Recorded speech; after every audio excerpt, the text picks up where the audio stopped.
So, we are at the Zagreb Championship for Edison format.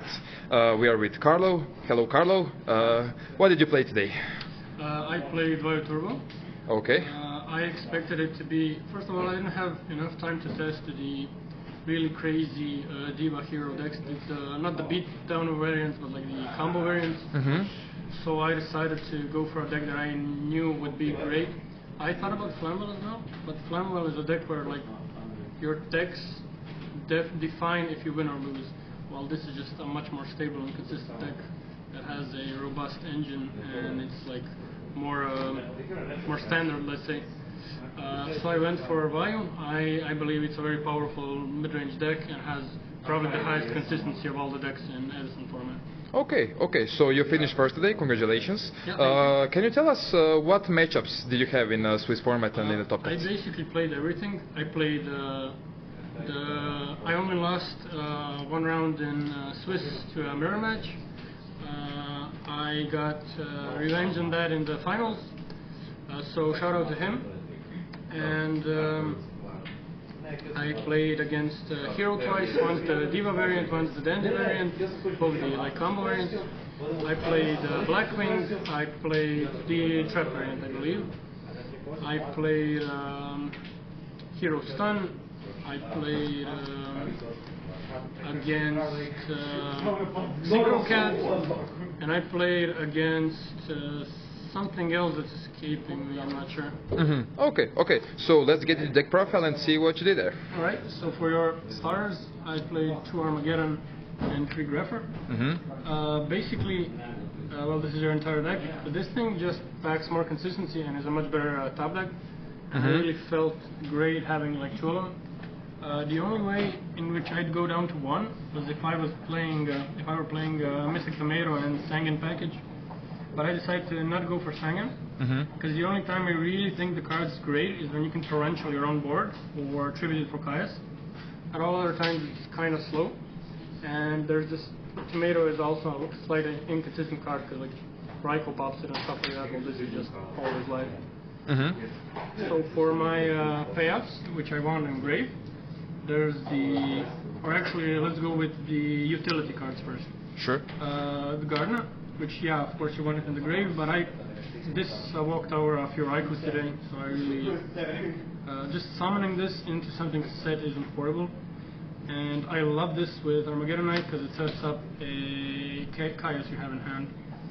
1 Gale, one of the better cards in the format, just beats over stuff and special summons itself. Card Trooper, also a card that combos with Torrential, and just an amazing card, game 1 that sets up your hand, field, and graveyard from like 1 card.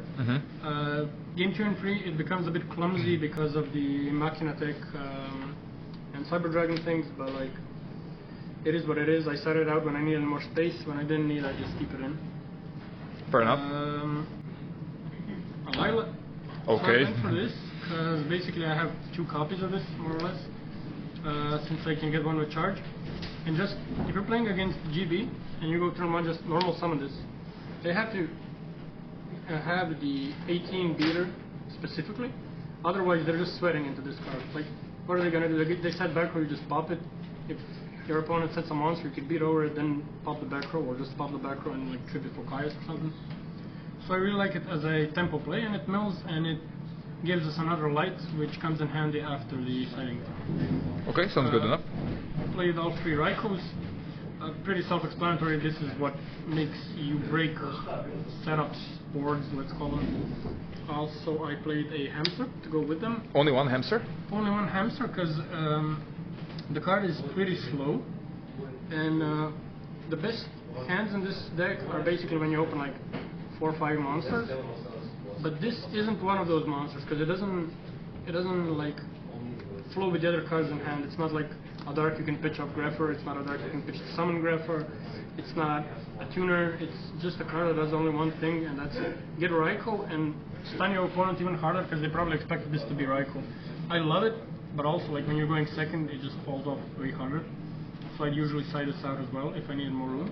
And sometimes I'd side out 1 Raikou. I'll explain that a bit later. Okay, sure. Boss monsters, 2 Kaius, Clogion, more than that. It can even be Clogion too, but like you're not going to play less than this. Agors and a Dark Arm. Okay. This one is maybe the one that people question, but I didn't main oppression because it doesn't beat Blackwings, it doesn't beat Hero usually, and it doesn't beat Christia Swarm most of the time, or even like beat down pure Lightsworn, because they can even main oppression themselves. Like, I'm not saying you should, but I've seen those lists. And basically, since I'm not playing oppression, there's no good reason not to play this except maybe Hamster. Okay, fair enough.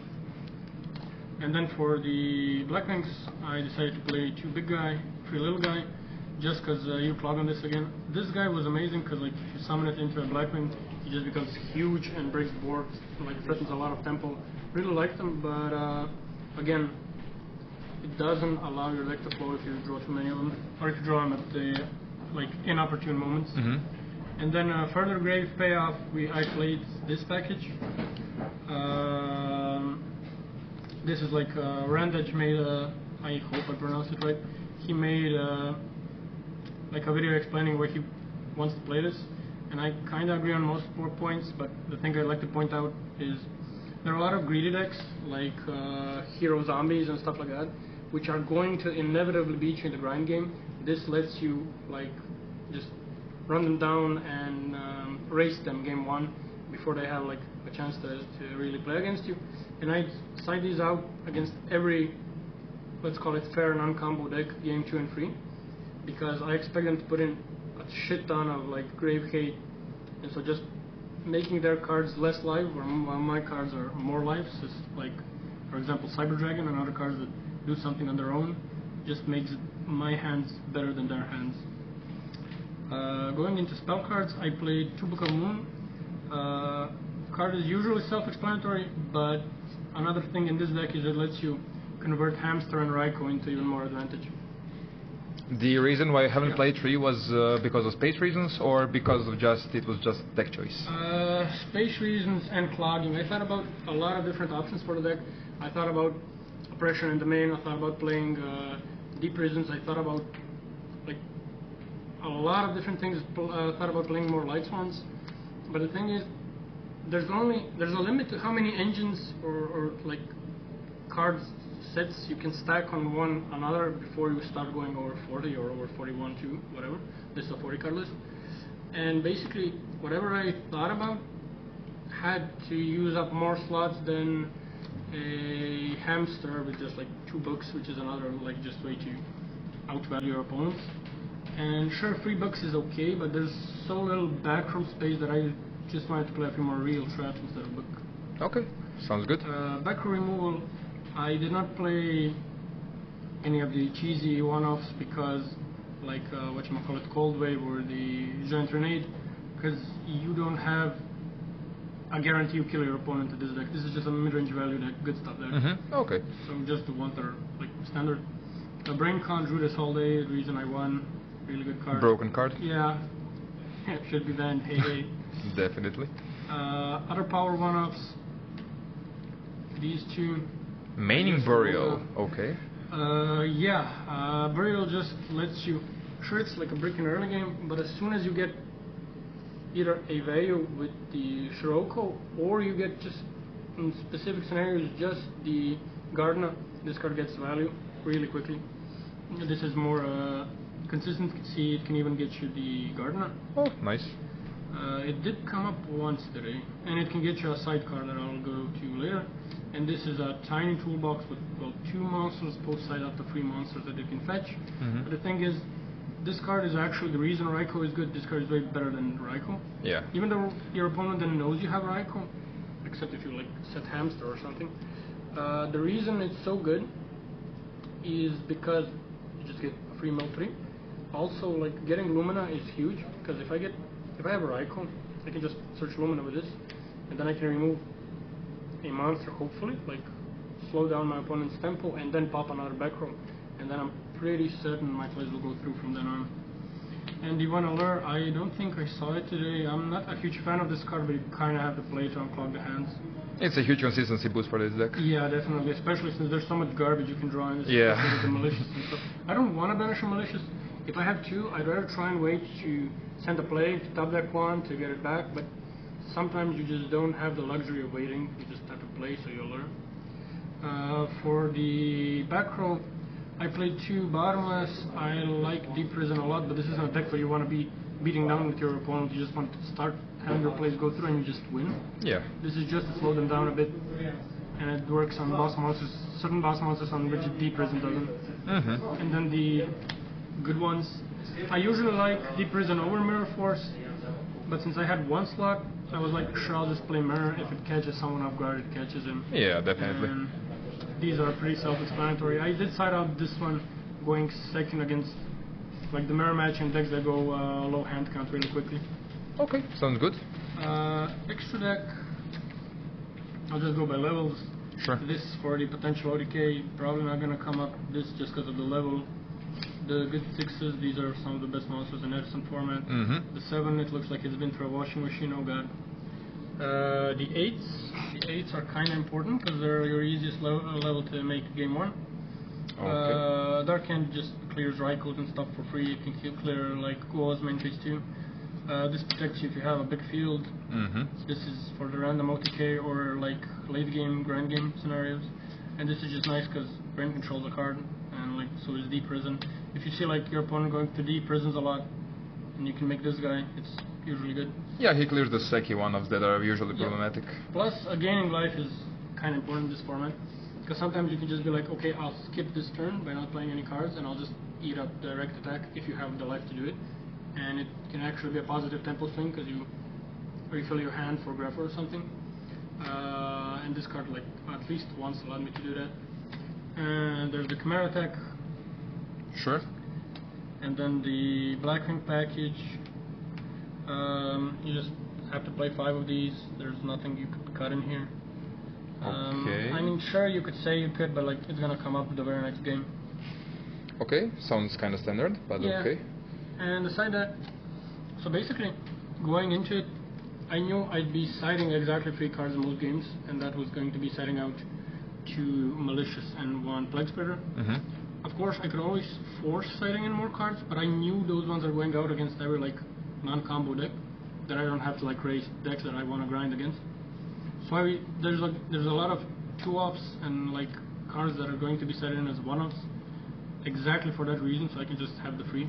Mm-hmm. So there's Mindcon against mirror matches and other like Raiko decks, to Smashing Grounds to like simplify the game state, and against aggro decks as well. I prefer it over Deep Prison because Deep Prison just catches way too much garbage against like Blackwings and stuff. They can hit it with the curse and stuff. This just kills the guy. Yeah, surely. This was against Quick Draw and stuff.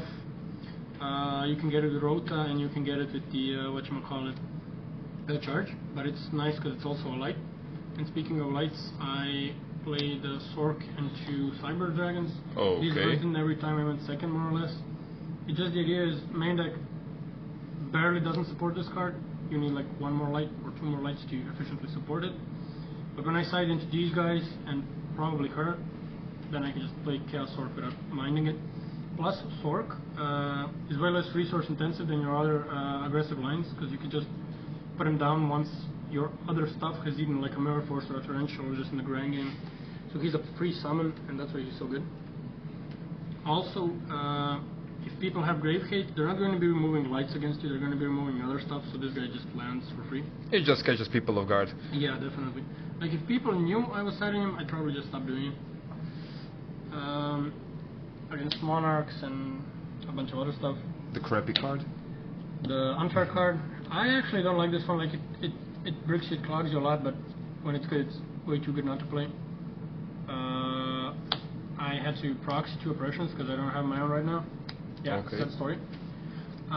This card basically goes in against either decks you want to grind in against, but that needs a special summon to play, like Quick Draw, or it goes against decks that you just want to rush but also die to oppression, so you can just keep in your malicious package and everything and just put this in as well and be like, I'm going to try and kill you, and this is plan B to refill up my hand and stuff. Many people today are maining the oppressions. Why did you choose to side them in? I hate the card. There's a lot of Christy Swan and there's a lot of Blackwings, and both of those cards can play without specialing. Also, Raiko pops up for free. well, for free. They trade a Raikou pop for it, and they mill 3 cards, and now you're at a disadvantage. They have the tempo, and you played in a way where you thought, okay, I have a card that's going to save my life, and you don't. Like, you play differently when you think you're safe, and differently when you think you are potentially going to get OTK. So this deck, this card actually specifically, can make you, give you a false sense of security. That sounds kind of random, but it's actually a huge part of why I don't like it in the main deck. Plus, it doesn't do much against the mirror match. It doesn't do much. Like, sure, it can randomly do it, but way too often the card is just dead, or even worse, you can lock yourself behind it. Like, if your opponent somehow gets to, for example, you have, I don't know, a Caius, and you flip this, and you're like, okay, I'm safe now, and then your opponent manages to Caius your Caius.